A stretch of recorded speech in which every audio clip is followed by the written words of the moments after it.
Okay. That's what I'm talking about. Let's do it. Dipset, let's It's get Sid it Taylor. on. Yep.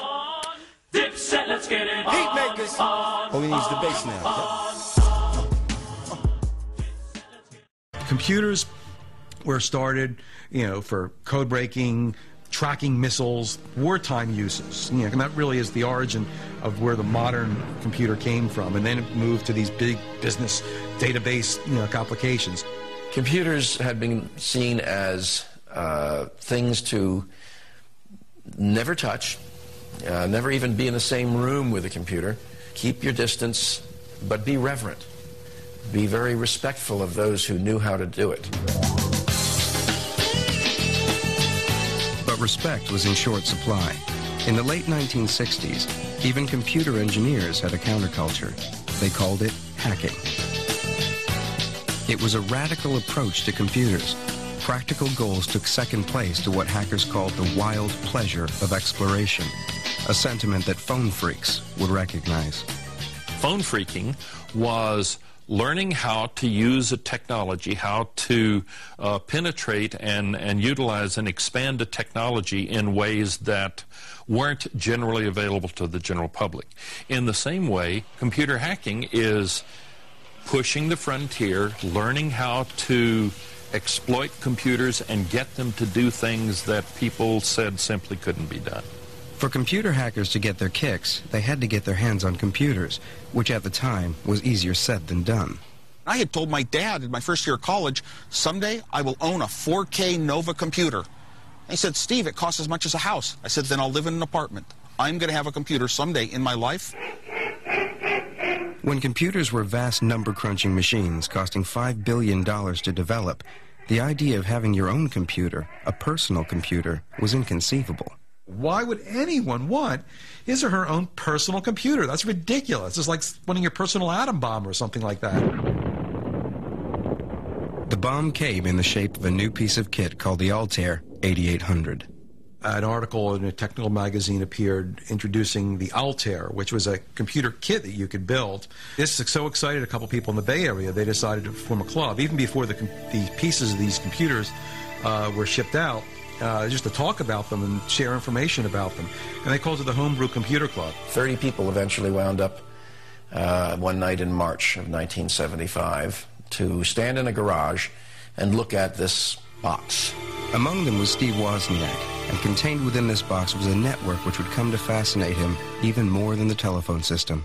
Sitting in a garage, rainy outside and dark, and the garage doors open to the outside darkness, and they started all talking about these computers going around. The Altair was pretty meaningless as a box. It came out, and once you put it together and flicked the switches, you got it to run, and then you said, well, gee, this is real nice, but what can I do with it?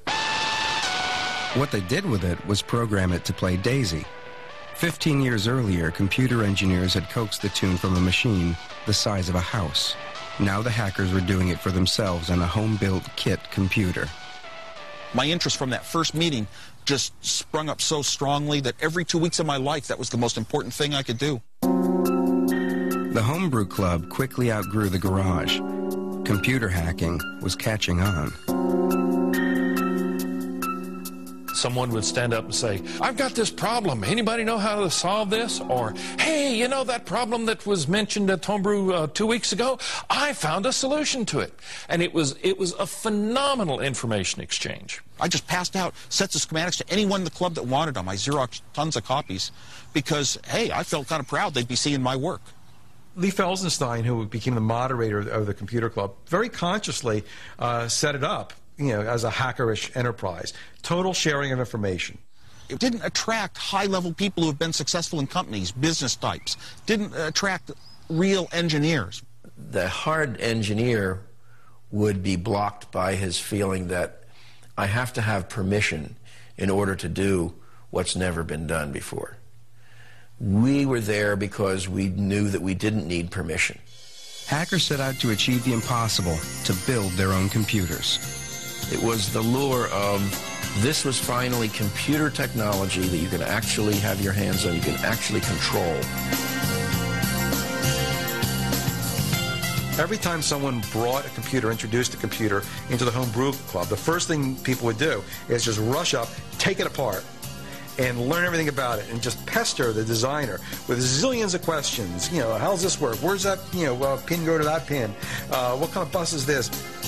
Driven by their fascination for exploring technology, hackers didn't really care what their computers might actually do. Nobody had a practical reason why they wanted to have a personal computer. There were some excuses made up, like balance your checkbook, or keep recipes, or control things around the house. But almost nobody ever did that. That's function guilt. That's, well, I mean, do you ask somebody, well, yes, but what can you do with your model train? No, I play with it. I enjoy it. It's fun to diddle with it. It's fun to experiment. But out of experimentation came genuine advances. My head started drifting and thinking, and came up with a clever little trick that if I just took a bit of data and circled it around in a circle, it would, oddly enough, if I kept the timings exactly perfect and right, it would show up as color on a color TV. It's my belief that the really important things we have on the computers came from the hackers. The homebrewers made computers do unthinkable things. They played games and music on them. They created graphics and drawing programs.